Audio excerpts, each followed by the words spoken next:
ग्वालियर से एक बड़ी खबर भी आपको बता दें। कांग्रेस नेताओं ने भी मौन धरना शुरू कर दिया। किसान की मौत के मामले में ये मौन धरना है। ग्वालियर में कांग्रेस नेताओं ने मौन धरना दिया। नदी गेट पर बीजेपी के खिलाफ कांग्रेस का धरना भी शुरू हो चुका है। सिंधिया की सभा में किसान की मौत हुई थी। खंडवा में सभा में किसान की मौत हुई थी और इस बात का विरोध कांग्रेस पार्टी कर रही है।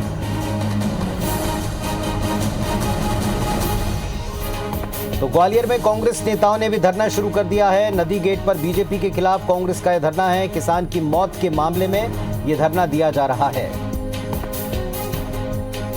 और हमारे सहयोगी नासिर गौरी इस वक्त हमारे साथ जुड़ गए। नासिर, अब मौन धरने की एक श्रृंखला शुरू हो गई है। इधर कांग्रेस पार्टी धरना दे रही है, उधर बीजेपी धरना दे रही है।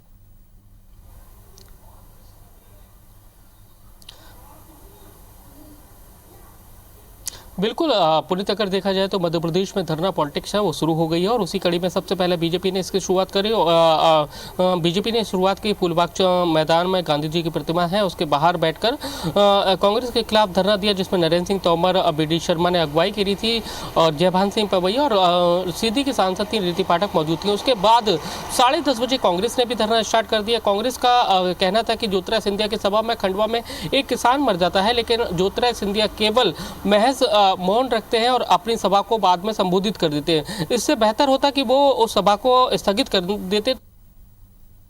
वो अपने आप को किसान हितैषी बताते हैं, लेकिन दूसरी तरफ देखें तो वो कुछ महज वोटों के लिए यानी कि कुछ सीटों को जीतने के लिए इस तरह का काम कर रहे हैं। यानी कि जो किसान उनकी सभा में मर जाता है और वहीं पर बैठकर वो सभा को संबोधित करते हैं, इससे पता चलता है कि ज्योतिरादित्य सिंधिया किसानों को लेकर कितने संवेदनशील हैं।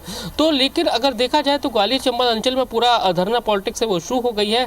बीजेपी और कांग्रेस ने अपने अपने जो मोर्चे थे वहाँ पर उन्होंने धरना दिया, लेकिन खास बात ग्वालियर में कांग्रेस के धरने की ये रही कि उन्होंने जयविलास पैलेस यानी कि जो ज्योतिरादित्य सिंधिया का महल है, महल का जो गेट है नदी गेट पर मुख्य द्वार के बाहर धरना दिया। लगभग उसमें सैकड़ों की संख्या में कांग्रेसी वहां पर पहुंचे थे और उसके साथ ही जो उपचुनाव वाला जो उनका स्टंट चल रहा है, बिकाऊ नहीं टिकाऊ चाहिए, इस तरह की नारेबाजी भी की गई। साथ ही ज्योतिरादित्य सिंधिया के खिलाफ भी नारेबाजी की गई। तो कुल मिलाकर देखा जाए तो ग्वालियर चंबल अंचल में अब जो शब्द है, कहीं ना कहीं जो शब्दों की जो मर्यादा है उसको लेकर लगातार बीजेपी कोई भी मौका नहीं छोड़ना चाहती है, वो उसको बुनाने की कोशिश में लगी हुई है।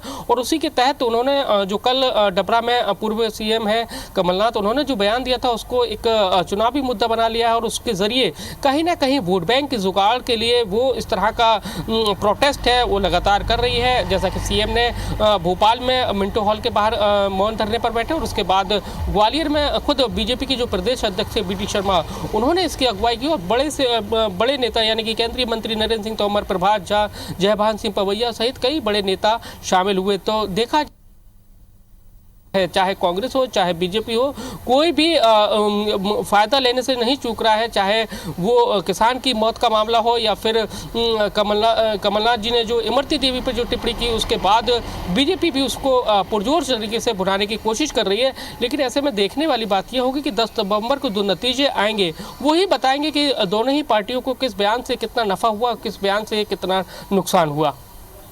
चलिए, बहुत शुक्रिया आपका इस पूरी जानकारी के लिए नासिर। तो जैसा नासिर